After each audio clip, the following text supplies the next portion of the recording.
Hi, hello, welcome to my passion. This is Malati. So, before you watch the video fully, please do like, share, and subscribe to our channel to get the notification about the latest content uploaded in our channel. So, till then, we discussed about what? We are on to the SSLC class 10 social science lesson number 7, the freedom struggle. Till then, we discussed about Subhash Chandra Bose non-cooperation movement, civil disobedience movement, Quit India movement, etc., etc. So now we are on to the last topics of this chapter, that is Muhammad Ali Jinnah and partition of India. This I'll say it in 2 or 3 sentences itself because otherwise I'll brief it. No problem. This video is full of this topic itself, right? I'll brief it. Okay. What happened? Muhammad Ali Jinnah, he joined the ANC in 1906. He worked as a private secretary to Dadabhai Naoroji, who was a moderate. He defended Tilak, Bal Gangadhar Tilak. He came in support for Tilak in the court cases where he was accused of provoking unrest, and this brought him great appreciation. When he got fame, Muhammad Ali Jinnah, when he defended for Bal Gangadhar Tilak ji in the court cases, who was accused of social unrest. Okay, provoking unrest. He joined the Home Rule League movement. Like Jawaharlal Nehru, he also entered the freedom struggle through INC in 1906, but he also joined to Home Rule League movement. In many conferences that took place in 1916, he spoke about the need for unity between Hindus and Muslims. See this guy, how he had played a game according to me, because he was the one who separated India from Pakistan. He talked about Hindus and Muslims unity in 1916 itself in many conferences. I don't know what happened. We also don't know. We all also don't know. Let us see onto the chapter. Let us get onto the chapter. Since he was being a pro-Muslim, he was so good for Muslims. He opposed the British legacy. Like Khilafat movement, Shaukat Ali and Muhammad Ali, they offended the British rule. Even this person also opposed the British rule. Legacy is nothing but rule or taking control. He also condemned the Rowlatt Act, like Gandhiji. He resigned from his post in the Central Legal Advisory Committee. As a part of condemning the Rowlatt Act, he resigned from his Central Legal Advisory Committee post. He declared that he was a nationalist Muslim. He declared himself as a nationalist Muslim in the Round Table conferences. In 1937, this was the time, right? Muslim League failed in forming the government against after the elections. Congress won, right? At this time, he changed his strategy. I think this is the turning point of Muhammad Ali Jinnah into a what? Fully Muslim leader. Okay. As days of declaration of freedom neared for India, he intensified. He made depth his thoughts for demand of a separate nation, that is, demand for separation of Pakistan in many ways. Thus, he was successful in dividing the nation during the time of independence. As we all know, now Pakistan is one of the enemy country. Okay, so the next topic, the partition of India. What is this partition of India?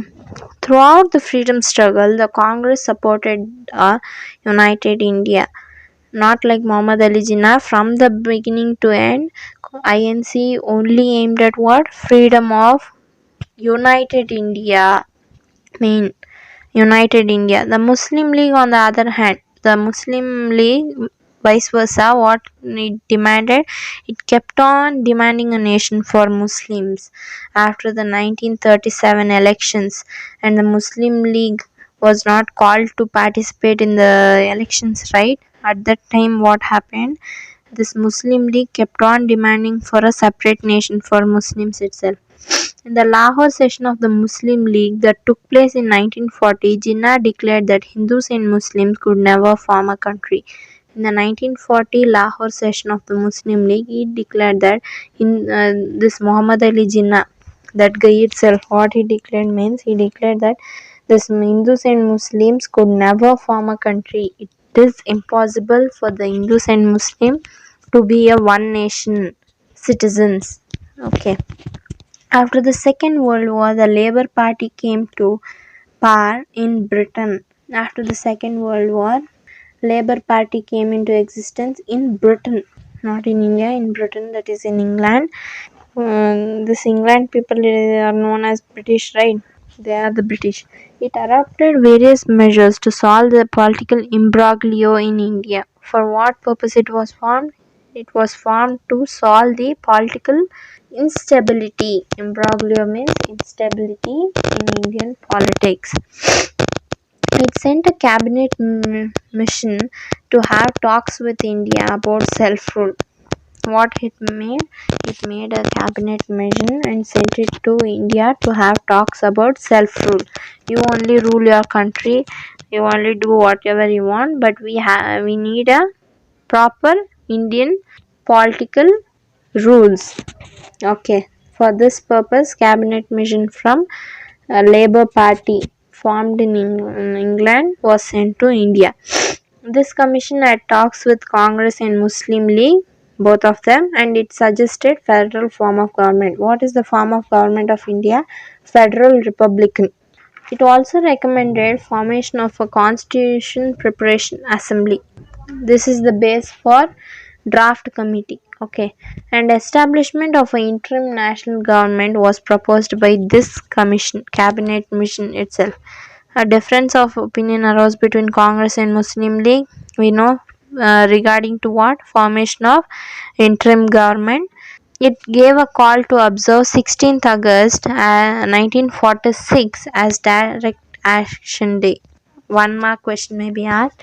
What was the day the Muslim League gave a call to observe Direct Action Day?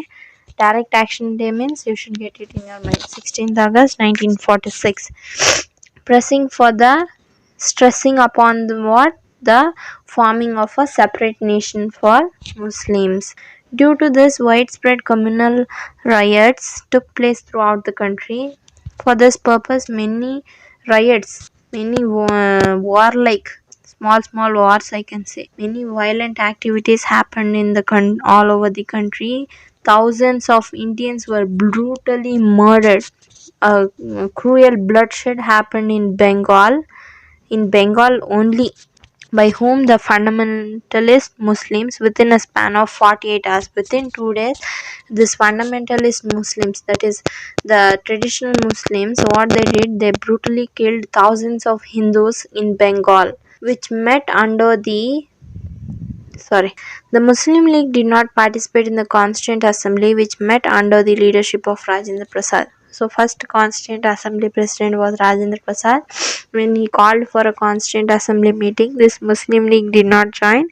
In spite of that, in opposition to that, what they did, they demanded for a separate nation, formation of a separate country for Muslims. Relations between the Congress and Muslim League had worsened a great deal. This is a kind of idiom, worsened a great deal. It suffered a large setback. The meaning is relations between Congress and Muslim League suffered a huge setback, and rivalry between the two parties started. At this time, the British government, declaring that it would transfer power soon, sent Lord Mountbatten as Viceroy to India in March 1946. I'll show you the pictures in the video. Lord Mountbatten hoisting the flag of India for the first time at the time of independence. I have the photo. So this Lord Mountbatten, the Viceroy, he was sent as a Viceroy to India in March 1946 to transfer the power of India to Indians itself. In July, Mountbatten had talks with Gandhiji, Jinnah, and others, and framed a plan to divide India. This was the person who created peace, I think, in India. He had talks with Gandhiji, Jinnah, and others, and he framed a plan to divide India. In July 1947, Indian Independence Bill, right? 1947 Indian Independence Bill was passed. According to this bill, what is that? On 15th August 1947, two nations named India and Pakistan came into existence. Indian Independence Bill, the main purpose was on 15th August 1947, two nations named India and Pakistan came into being. Radcliffe Commission, a person called Radcliffe, under the leadership of his, that commission marked the boundaries of these nations. Not They did not go and put some powders or trace the lines with pencils or pens. They just told that till this area it's of India and till that area it's of Pakistan. This was the duty of Radcliffe Commission. What is the importance of Radcliffe Commission in the partition of India? The question may be asked. It's for marking the boundaries of the nations India and Pakistan. Pandit Jawaharlal Nehru took the oath as the first Prime Minister of India. Pandit Jawaharlal Nehru ji took the oath as the first Minister of India after independence. Oh no, a big chapter has been completed, right? Let us see in next video about the first war of Indian independence, a short chapter. We can finish it in one shot or two parts, no problem, as we have time, right? I'll finish this. One more thing, I'll finish the social science playlist, that is all the lessons, the 33 lessons within December. Until then, it's tata bye bye from my passion Malati. Thank you. Please like, share and subscribe to our channel for more videos.